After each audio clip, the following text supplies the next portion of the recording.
మనదర్శి వార్తలు ప్రేక్షకులకు నమస్కారం. దర్శి పట్టణమునకు జనసేన పార్టీ వ్యవస్థాపక అధ్యక్షులు పవన్ కళ్యాణ్ బుధవారం సాయంత్రం ఎన్నికల ప్రచారం నిమిత్తం రావటం జరిగింది. దర్శి నియోజకవర్గ ఎమ్మెల్యే అభ్యర్థి బొట్టుకు రమేష్ ఆధ్వర్యంలో సిపిఎం, సిపిఐ, బీఎస్పీల సహకారంతో గడియార స్తంభం సెంటర్లో ప్రత్యేక సభా వేదికను ఏర్పాటు చేయగా పవన్ కళ్యాణ్ దర్శికి సాయంత్రం వేళ చేరుకోగా ప్రజలు అత్యధికంగా హాజరై అభిమానాన్ని చాటుతూ నినాదాలు చేశారు. యువత ప్రమాదాలను సైతం లెక్క చేయకుండా మిద్దెలు, మేడలు అంచులకు చేరి సాహసోపేతంగా వ్యవహరించారు. సభా వేదికకు చేరుకోగా పవన్ కళ్యాణ్కు అభ్యర్థి రమేష్ పూలమాల వేసి స్వాగతం పలికారు. అనంతరం ప్రజల్ని ఉద్దేశించి పవన్ కళ్యాణ్ ప్రసంగించారు. ఎటువంటి అవాంఛనీయ సంఘటనలు జరగకుండా దర్శి సిఐ ఎం శ్రీనివాసరావు బందోబస్తు చర్యలు చేపట్టడం జరిగింది.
సత్య వాళ్ళు అది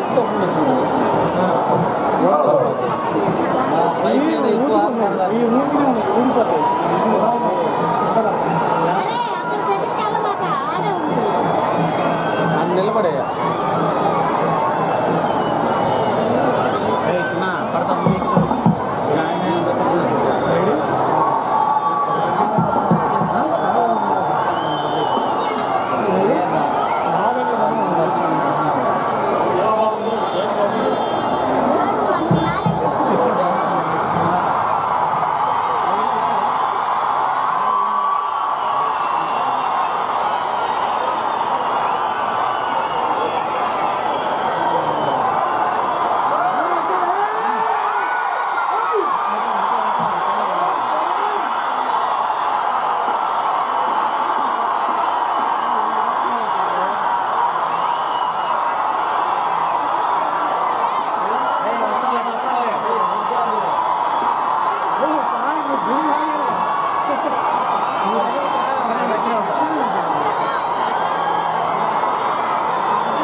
ఆడపడుచులకి అన్నదమ్ములందరికీ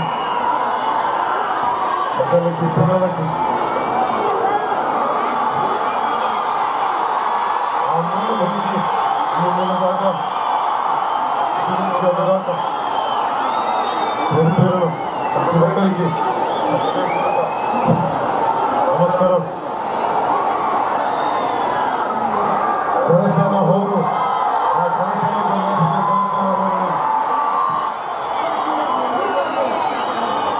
జనసేన హోరుని ఒకసారి జనసేనకి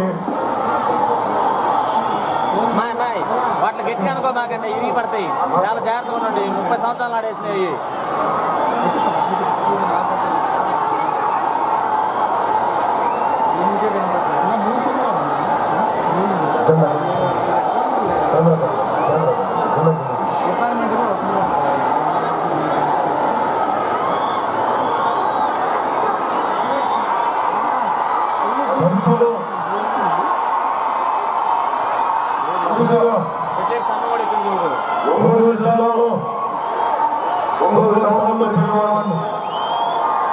జిల్లాలో ప్రకాశం జిల్లాలో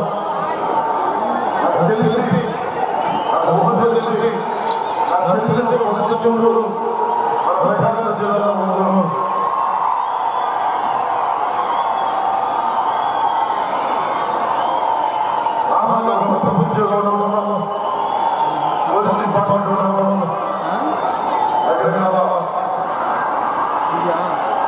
పోలీస్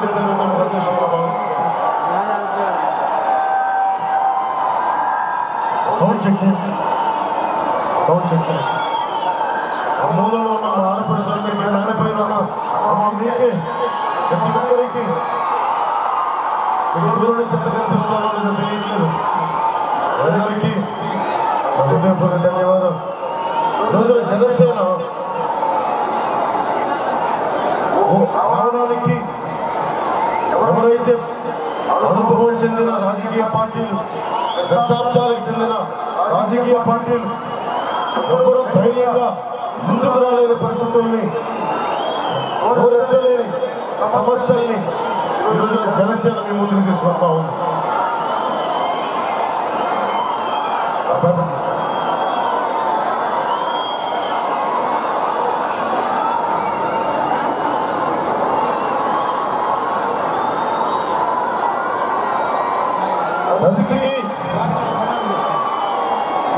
నేను మాటిస్తున్నాను మీకు రోజున మనకి రాజధానికి రావాలని చాలా మంది కోరుకున్నారు. వస్తే ప్రకాశం జిల్లా బాగుపడింది అని చెప్పారు.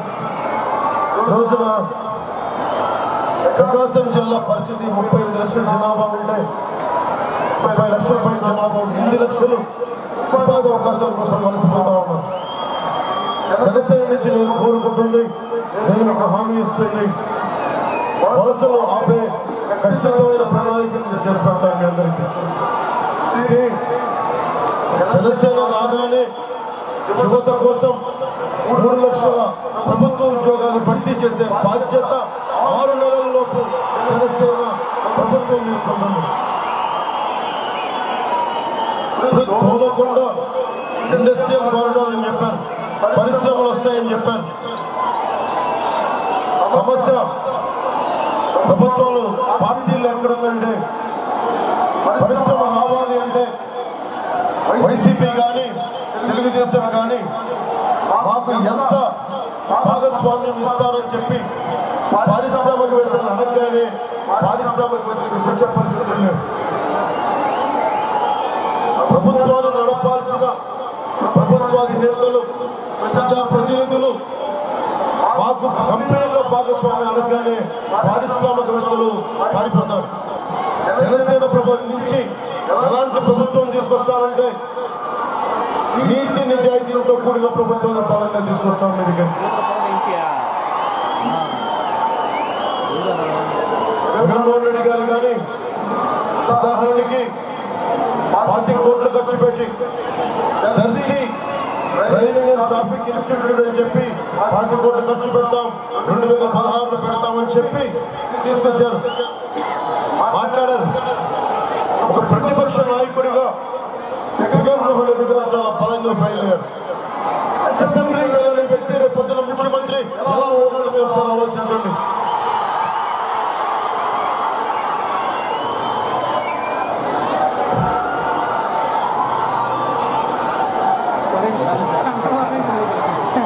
ప్రతిపక్ష నేత అంటే మన ఉద్యోగ అవకాశాలు కావాలి, ఉపాధి ఉపాధి అవకాశాలు కావాలంటే ప్రతిదానికి నేను ముఖ్యమంత్రి అవ్వాలి అని చెప్పే వ్యక్తి ముఖ్యమంత్రి అయితేనే సమస్యలు తీరుతాయి. అరే పవన్ కళ్యాణ్కి ఏ పదవి ఉంది, ఏ ఎమ్మెల్యే ఉన్నాడు, ఏ ఎంపీ ఉన్నాడు అని చెప్పి ఈ రోజున రోడ్ల మీద వచ్చిన సమస్యల్ని తెలుగుదేశం నడుము వచ్చి ఈ రోజున పనులు చేయించాను. నాయకులకి చిత్తశుద్ధి ఉండాలి, కానీ సమస్యల మీద పరిష్కారం చేయడం చాలా బలంగా చేయగలం. జగన్మోహన్ రెడ్డి గారిని తీసుకుంటే చంద్రబాబు గారు ఎలాగో పేలేరు, డ్రైవింగ్ ఇన్స్టిట్యూట్ పట్టుకొస్తా ఉన్నాను. మన వెలిగొండ ప్రాజెక్టు కానీ మన ముగలిగొండ రిజర్వాయర్ సంబంధించిన పనులు కానీ ఈ రోజుకి అవ్వలేదు. నేను చెప్తున్నాను మీకు, 18 నెలలలోపు వచ్చిన 18 నెలలలోపు మనకి సాగునీరు కానీ తాగునీరు కానీ మన ముగలిగొండ రిజర్వాయర్ ద్వారా ఏర్పాటు బలంగా చేసి పెడతాను మీకు మన దర్శి నియోజకవర్గానికి.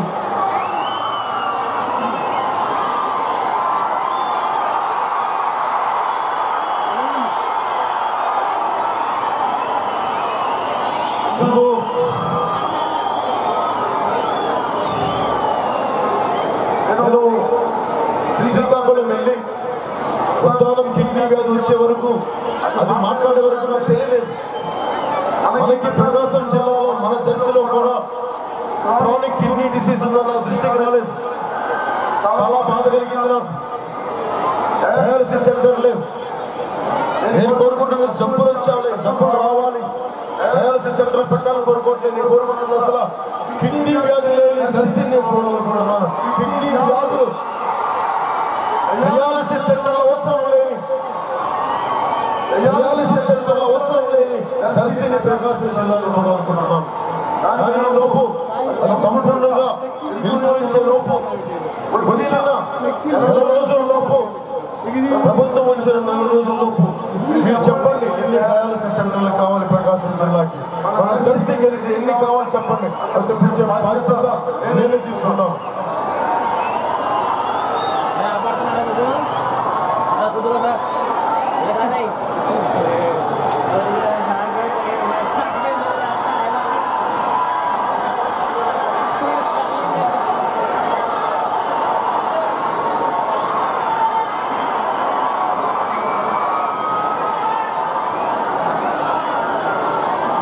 నేను ఈ రోజున మాటిస్తున్నాను, దర్శిలో ప్రకాశం జిల్లాకి ఎంతమంది నాయకులు ఉన్నారు, మన దర్శి నియోజకవర్గానికి కూడా నాయకులు ఉన్నారు. నేను పెట్టింది అందుబాటులో ఉండే నాయకులు కావాలి. ఒకవారు పల్లె నియోజకవర్గం చూసినా ఆలోచించాను. కానీ పుదుగు రమేష్ బాబు గారికి ఎందుకు నేను అభ్యర్థిగా పెట్టానంటే, స్థానికుడు, అందుబాటులో ఉండే వ్యక్తి. నేను నాకు తేడా లేదు. రేపు పొద్దున మీరు ఎన్నుకున్న తర్వాత పుదుగు రమేష్ బాబు గారు పని చేయకపోతే నేను వచ్చి స్వయంగా బాధ్యత తీసుకున్నాను. మాట మీకు ఇస్తున్నాను. పుదుగు రమేష్ బాబు గారు చూడొద్దు, నన్ను చూడండి. పవన్ కళ్యాణ్ దర్శి నియోజకవర్గ ఎమ్మెల్యేగా ఆలోచించి ఆయన ఓటేయండి. ప్రకాశం జిల్లా నేను పెరిగిన ఊరు, కష్టాలు చూసిన ఊరు. ప్రకాశం జిల్లా ఒంగోలులో వీధి బడిలో చదువుకున్న ఉన్నవాళ్ళు దిద్దుకున్నాను. ఈ రోజుకి ప్రకాశం జిల్లాకి రావాల్సిన నిధులు కానీ, ఉద్యోగాలు కానీ, ఉపాధి అవకాశాలు కానీ లేవు. బాగానే నేను చేయబోయే మొదటి పని ప్రత్యేకమైన నిధులు విడుదల చేస్తాను. దాదాపు నేను నా మనసులో ఉన్నది ప్రత్యేకమైన వెనకబడిన జిల్లా కింద దీని ముందు 250 కోట్లు రావాలి. నాకు తెలిసి 250 కోట్లు సరిపో, 500 కోట్ల నుంచి 1000 కోట్ల దాకా రావాలి మన ప్రకాశం జిల్లాకి. ఒక్క దర్శికి 100 కోట్ల అవసరం ఉంది. మన నిధులు మన సమస్యలు తీర్చాలంటే అది ఎలా తెప్పించాలి?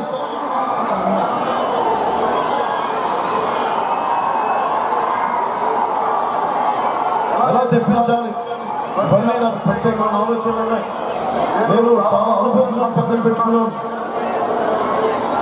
మన ఒంగోలు జిల్లాకు చెందిన రామ్మోహన్ రావు గారు తమిళనాడు ప్రభుత్వానికి చీఫ్ సెక్రటరీగా చేశారు. జయలలిత గారు ముఖ్యమంత్రిగా ఉన్నప్పుడు, కీర్తి శేషు జయలలిత గారు ఉన్నప్పుడు వారి సలహాల సంప్రదింపులతోటి ప్రత్యేకించి ఆయన ప్రకాశం జిల్లా వ్యక్తి కాబట్టి ప్రకాశం జిల్లా సమస్యలు చాలా క్షుణ్ణంగా తెలిసిన వ్యక్తి. అందుకే నేను వారికి అడిగాను రోజున ఇన్ని ఏం చేస్తే బాగుంటుందని. మేము పరిశ్రమలు తీసుకొచ్చే బాధ్యత తీసుకుంటా ఉన్నాం. అలాగే యువతకి పరిశ్రమల్లోనే ఉపాధి అవకాశాలు కాకుండా రైతుల్ని సరికొత్త యువ రైతులు తయారు చేయాలన్న ఆలోచన ఉంది నాకు. స్పెషల్ ఎకనామిక్ జోన్స్ అని చెప్పి ప్రత్యేక ఆర్థిక మండలి అని చెప్పి పరిశ్రమలు వస్తే యువతకు చాలా ఉపాధి అవకాశాలు వస్తాయని చెప్తారు. అది ఈ రోజు వరకు బలంగా రాలేదు. ఉదాహరణకి మన Donakonda industrial corridor, Donakonda industrial కారిడార్కి పరిశ్రమలు వచ్చినాయి. లేదంటే ప్రతి నియోజకవర్గంలో దాదాపు 5,000 ఉద్యోగాలు వచ్చే పరిస్థితి. ముఖ్యంగా మన దర్శికి 5,000 ఉద్యోగాలు పరిశ్రమ ద్వారా వచ్చే బలమైన ప్రణాళిక నా దగ్గర ఉంది. ఎందుకంటే ఉద్యోగాలు కావాలి, ఉపాధి అవకాశాలు కావాలి. ఇక్కడి నుంచి హైదరాబాద్కో బెంగళూరుకో మిగతా రాష్ట్రాలకు వెళ్ళే వలసలు ఆగిపోవాలని చెప్పి నేను చాలా గాఢంగా చాలా బలంగా నేను కోరుకుంటున్నాను.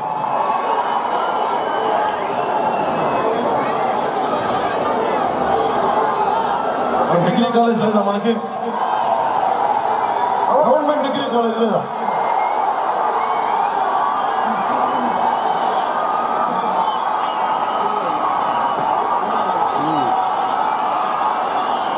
ఉన్న ఎమ్మెల్యేలు ఏం చేస్తున్నారు? ఉన్న సిట్టింగ్ ఎమ్మెల్యేలు ఏం చేస్తున్నారు? ప్రతిపక్ష నాయకులు ఏం చేస్తున్నారు? నేను అర్థమని మాట్లాడడం అవ్వట్లేదు కానీ నాకు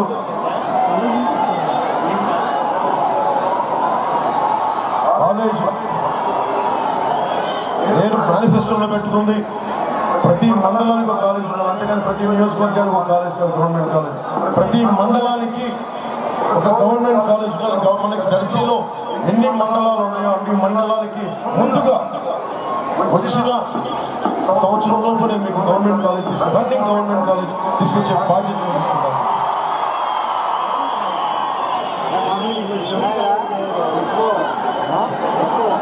ఇప్పుడు ఆలోచించండి, ఇంతమంది యువత ఎందుకు రోడ్ల మీదకి వచ్చారు?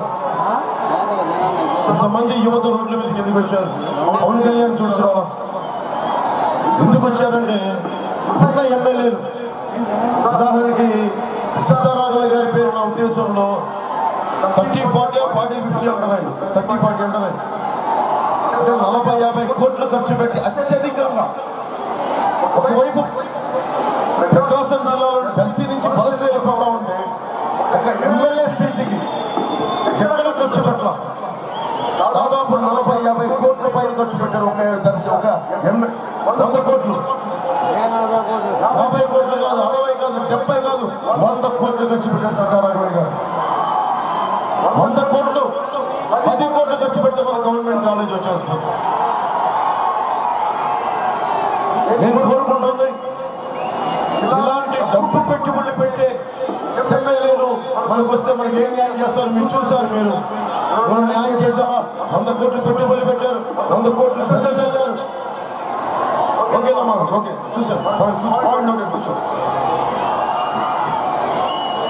100 కోట్లు పెట్టి ఈ రోజుకి మనకి రిజర్వాయర్ పనులు కానీ మనకి ఒక 100 కోట్లు ఖర్చు పెట్టారు. కనీసం ఒక డ్రైవింగ్ ట్రాఫిక్ ఇన్స్టిట్యూట్ ఢిల్లీ తీసుకురాలేకపోయారు, 20 కోట్లు ఖర్చు పెట్టి. అసలు అందుకనే డబ్బు ప్రసక్తి, డబ్బు ప్రస్తావన పోనిదే ప్రకాశం జిల్లా రాజకీయాలు బాగుపడవు, ప్రకాశం జిల్లా బాగుపడదు. అందుకని నేను మీకు అండగా ఉన్నాను. మీరు విలువలో ఉన్న రాజకీయాలు చేస్తున్నాం. నిజంగా డబ్బు పెట్టుబడి పెట్టే వ్యక్తులు ఎవరైనా రాజకీయాన్ని వారికి పెట్టుబడి రూపంలో తిరిగి ఎలా వస్తుందో చూస్తారు. మన కాంట్రాక్ట్లు కావాలా, లేదంటే గ్రానైట్ గనులు కావాలని చూస్తారు. కానీ మనకు డిగ్రీ కాలేజ్ కావాలా, లేదంటే ఒక డయాలసిస్ సెంటర్ కావాలా, లేదంటే మన రైతులకు ఏం చేయాలనేది ప్రస్తావన లేదు. నేను మీకు మాటిస్తున్నాను, ఈ రోజున మీకు అండగా నిలబడే వ్యక్తిని ఒకసారి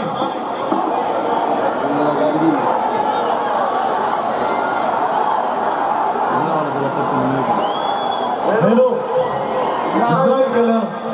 ఇజ్రాయిల్కి వెళ్తే ఇంత పచ్చటి మొక్కలు కూడా ఉన్నాయి. ఇజ్రాయిల్లో చాలా తక్కువ ఉంటాయి. మన నేల కంటే ఇంకా ఎండిపోయి ఉంటుంది ప్రకాశం జిల్లా కంటే. మరి వాళ్ళకి పంటలు పండించి విదేశానికి ఎక్స్పోర్ట్ చేసే స్థాయిలో వాళ్ళు ఉంటే మనకి ఇంత పచ్చదనం పెట్టుకొని భూగర్భ జలాలు కూడా ఉండి చేయలేకపోవడానికి నాయకులు చిత్తశుద్ధి లేకపోవడం తప్ప మన సమస్య కాదు. నేను అందుకనే 1,00,000 ఎకరాల్లో 1,00,000 యువ రైతుల్ని జిల్లా మొత్తం మనకి రాష్ట్రం మొత్తం మీద 1,00,000 యువ రైతులు తయారు చేయబోతున్నాం. 1,00,000 రైతులకు ఉపాధి అవకాశాలు కల్పించబోతున్నాం. సరికొత్త రైతులు రావాలి. ప్రిన్స్టన్ యూనివర్సిటీలో ఒక చక్కని ఎక్స్పెరిమెంట్ చేశారు. ఎకరాల్లో 2 వ్యవసాయం చేస్తే దాదాపు 12 మందికి ఉపాధి అవకాశం, 12 మంది జీవితాన్ని గడిపేంత సంపాదన క్రియేట్ చేయగలిగారు. అలాంటి ప్రణాళిక 1,00,000 మంది యువ రైతులతో జనసేన ప్రభుత్వం రాగానే యువ రైతులు తయారు చేసే బాధ్యత వారికి భూములు ఇచ్చి వారికి పెట్టుబడులు పెట్టి ఏ పంట వేస్తే వాళ్ళకి ఉపాధి అవకాశాలు వస్తాయి, ఏ పంట వేస్తే వాడికి డబ్బులు వస్తాయో వీటి మీద నేను ప్రణాళిక చేస్తా ఉన్నాను, మీకు అండగా ఉంటాను. అలాగే జనసేన ప్రభుత్వం రాగానే ముఖ్యమంత్రిగా ప్రమాణ స్వీకారం చేయగానే మొదటి సంతకం ఏ రైతైతే తన వెన్నెముక విరుచుకొని కన్న కరిగించి త్యాగం చేశాడో, అన్నం ముద్ద పెట్టాడో మనకి, ఆ రైతు కోసం 5,000 రూపాయలు పెన్షన్ పథకాన్ని ప్రకటించడం. ప్రతి నెల 5,000 రూపాయలు మన రైతులకు రావాలి.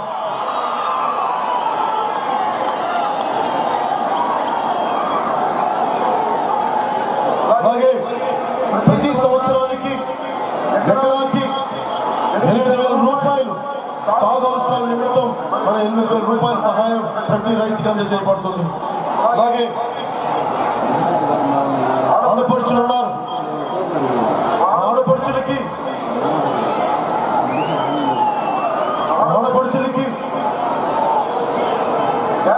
నేను చిన్నప్పుడు ఊళ్ళో పెరుగుతున్నప్పుడు మా అమ్మ పద్ధతిని తీసుకొని కట్టెలు పోయి వంట చేస్తామని చాలా బాధపడేది. వెళ్ళిపోతున్నారమ్మ మీరు,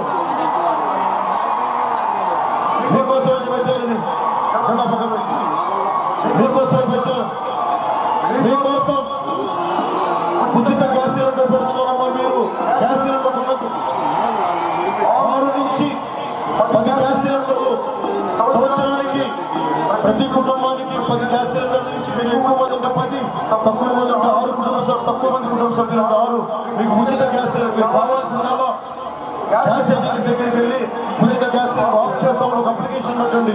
ఇంటికి మీకు ఉచిత ప్రభుత్వం మీకు డబ్బులు పే చేస్తుంది. పవన్ కళ్యాణ్ ప్రభుత్వం తరఫున మీకు డబ్బులు పే చేస్తారు.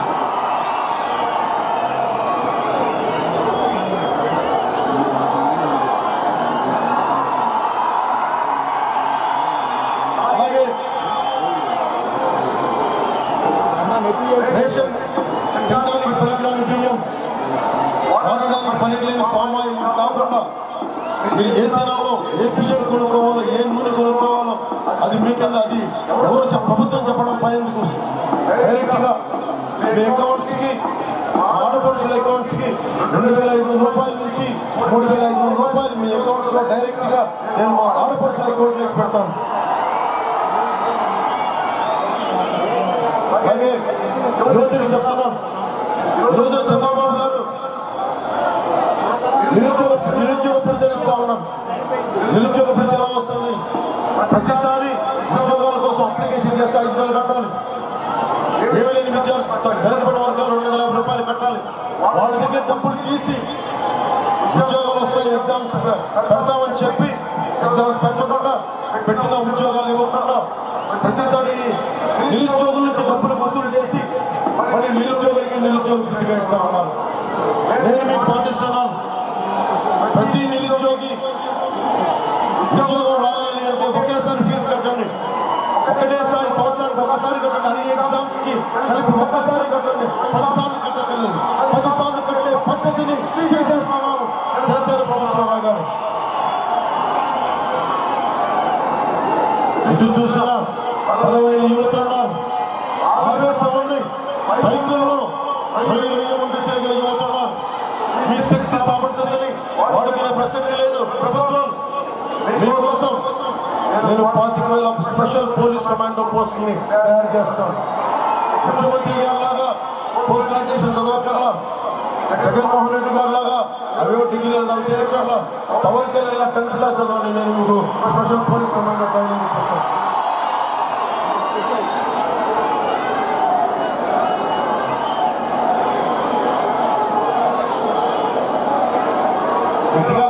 డిస్టర్బ్ చేస్తాం. కూర్చో కూర్చో చెప్పాలి మాట్లాడండి. దిగు ఎక్కడో చేస్తానండి. ఇన్ని లక్షల మంది ఉంటాయి. కాదు ఒక్కడే కాదు కదా, జనసేన నాయకులకు కూడా చెప్తున్నాను, ప్రతి ఒక్కరికి ఈ రోజున జనసేన ఉందంటే జన సైనికుల వలన కాకపోతే జనసేన నాయకులు దాన్ని అర్థం చేసుకోండి. ఈ రోజున ఏ మూల శ్రీకాకుళం నుంచి అనంతపురం దాకా, అటు పశ్చిమ గోదావరి నుంచి మన దర్శి దాకా జన సైనికుడు లేకపోతే, నా అన్నదమ్ములు లేకపోతే ఈ రోజున జనసేన పార్టీ లేదు. ప్రతి జనసేన నాయకులు జన సైనికులను అర్థం చేసుకోండి, వారి ఆవేదన అర్థం చేసుకోండి, వారి బాధను అర్థం చేసుకోండి. ప్రతి ఒక్కరికి మనస్ఫూర్తిగా చెప్తా ఉన్నాను, వర్గపోరు కానీ కుటుంబ పాలన కానీ జనసేనకి బాగున్నది. ఆ మాట నేను మీకు మనస్ఫూర్తిగా మాటిస్తున్నాను. నేను మీకు పాటిస్తున్నాను. వర్గపోరున్నా పక్కన పెట్టేస్తాను నాయకుల్ని, కుటుంబ పాలన ఉన్నా పక్కన పెట్టేస్తాను నాయకుల్ని. మాట నమ్మండి. నేను మీకు ఇచ్చేది నేను మాట 10 సార్లు చెప్పను. నేను మాట్లాడేవాడిని కాదు, చేతల్లో చేసేవాడిని. ఆ విషయం మర్చిపోకండి.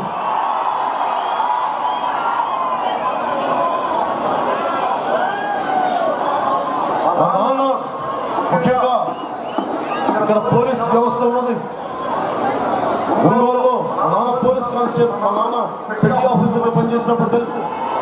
పోలీస్ కానిస్టేబుల్ గా ప్రమోషన్ వచ్చి పెట్టి ఆఫీసర్గా మేము ఒంగోలు వస్తే మా నాన్న సెలవు ఉండేది కాదు మా నాన్నకి. అందుకే మా పోలీస్ అన్నదమ్ములందరికీ ప్రతి ఒక్కరికి వారానికి ఒక రోజున సెలవు దినం ఖచ్చితంగా అమలు చేసి పెడుతుంది. అలాగే విధి నిర్వహణలో మీరు అటు ఇటు మారుతూ ఉంటే మీ గృహ సముదాయాలు నిర్మిస్తాం, సొంత ఇల్లు నిర్మించుకునే పద్ధతిని ఏర్పాటు చేస్తాం పోలీస్ అధికారులందరికీ, పోలీస్ కానిస్టేబుల్స్ అందరికీ. అలాగే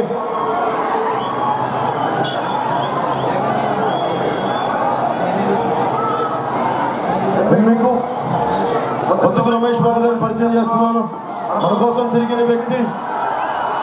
అలాగే సాయిబాబా గారిని పరిచయం చేస్తా ఉన్నాను. మీరు అందరినీ కలిపి వెళ్ళండి, అందరినీ విడగొట్టకుండా అందరినీ బలంగా తీసుకెళ్ళండి.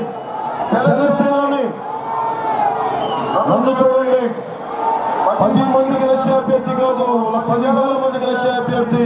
దీనిని దృష్టిలో పెట్టుకొని బొత్తుకు రమేష్ బాబు గారిని అఖండ మెజారిటీతో, సాయిబాబు గారిని అఖండ మెజారిటీగా గెలిపించవలసిందిగా మనస్ఫూర్తిగా కోరుకుంటూ జన సైనికులందరికీ ధన్యవాదాలు తెలుపుకుంటూ సెలవు తీసుకున్నాను. జై Hind.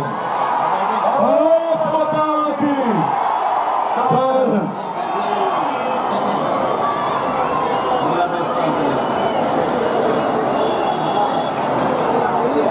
Thunder, thunder, thunder, thunder, thunder.